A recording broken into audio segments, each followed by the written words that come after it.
कितना कैपिटल किसी ओनर ने बिजनेस के अंदर डाला है, कितना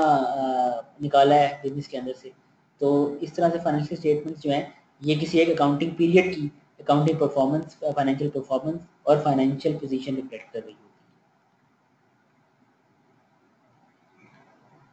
सेवंथ कॉन्सेप्ट है the matching concept. This concept states that the cost and expenses are matched with revenue. It further states that the matching concept is related to the accounting period concept. ये बात समझना बड़ी ज़रूरी है क्योंकि accounting period के अंदर अगर हम किसी एक साल के एक्सपेंसेस को किसी एक साल की इनकम को कंसिडर कर रहे हैं और हम मिसाल के तौर पे पिछले साल के एक्सपेंसेस पे कर रहे हैं या किसी अगले साल के एक्सपेंस हम एडवांस के तौर पे कर रहे हैं, तो ये बात इलॉजिकल होगी कि हम किसी और साल के एक्सपेंसेस को उस साल की इनकम के साथ रिलेट करें। मैचिंग कॉन्सेप्ट बेसिकली यही कहता है कि हमने किसी एक साल के अंदर जो इनकम या जो अभी प्रॉफिट जनरेट किया है, जो भी रिसीव्स जनरेट किए हैं, हमें सिर्फ उनसे रिलेटेड एक्सपेंस जो है उस साल के अंदर रिकॉर्ड करना है। इसी तरह से अगर हमने कोई मिसाल के तौर पे एसेट परचेज किया है और लॉन्ग टर्म एसेट है वो कैपिटलाइज किया है उसको हमने और उसकी डेप्रिसिएशन हम कर रहे हैं, तो डेप्रिसिएशन हमने सिर्फ एक साल की जो है हमने उस साल अकाउंटिंग पीरियड के अंदर रिकॉर्ड करनी है, क्योंकि वो एक साल की जो डेप्रिसिएशन की अमाउंट है वो उस एसेट की एक साल के हद तक यूजेज को रिफ्लेक्ट कर रही है। The costs for an accounting period are matched with expenses regardless of when the payment is made. ये बात बड़ी सेल्फ एक्सप्लेनेटरी है कि पेमेंट का कोई ताल्लुक नहीं है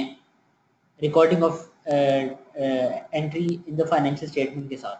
कि अगर कोई एक्सपेंस ऐसा है जिसकी पेमेंट आज कर दी गई है, लेकिन मिसाल के तौर पे अगर हमने एडवांस में पेमेंट कर दी है रेंट की और वो हमने 5 साल के एडवांस में रेंट पेमेंट की है, तो हम फाइनेंशियल स्टेटमेंट्स के अंदर अपनी इनकम स्टेटमेंट के अंदर प्रॉफिट एंड लॉस अकाउंट के अंदर हम रेंट के एक्सपेंस को सिर्फ उस हद तक रिकॉर्ड करेंगे जितना कि एक साल का रेंट बनता है। मिसाल के तौर पे अगर हमने 10 लाख पेमेंट की है 5 साल के लिए, तो हम एक अकाउंटिंग पीरियड में सिर्फ 2 लाख रेंट एक्सपेंस दिखाएंगे और बाकी हम एज एन एडवांस पेमेंट दिखाएंगे।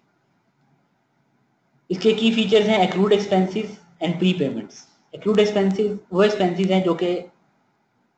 हो चुके होते हैं लेकिन इनकी पेमेंट अभी नहीं होती, एक्रू हो चुके होते हैं उनकी पेमेंट अभी नहीं होती। मिसाल के तौर पे इलेक्ट्रिसिटी एक्सपेंस है, ऐसा होता है कि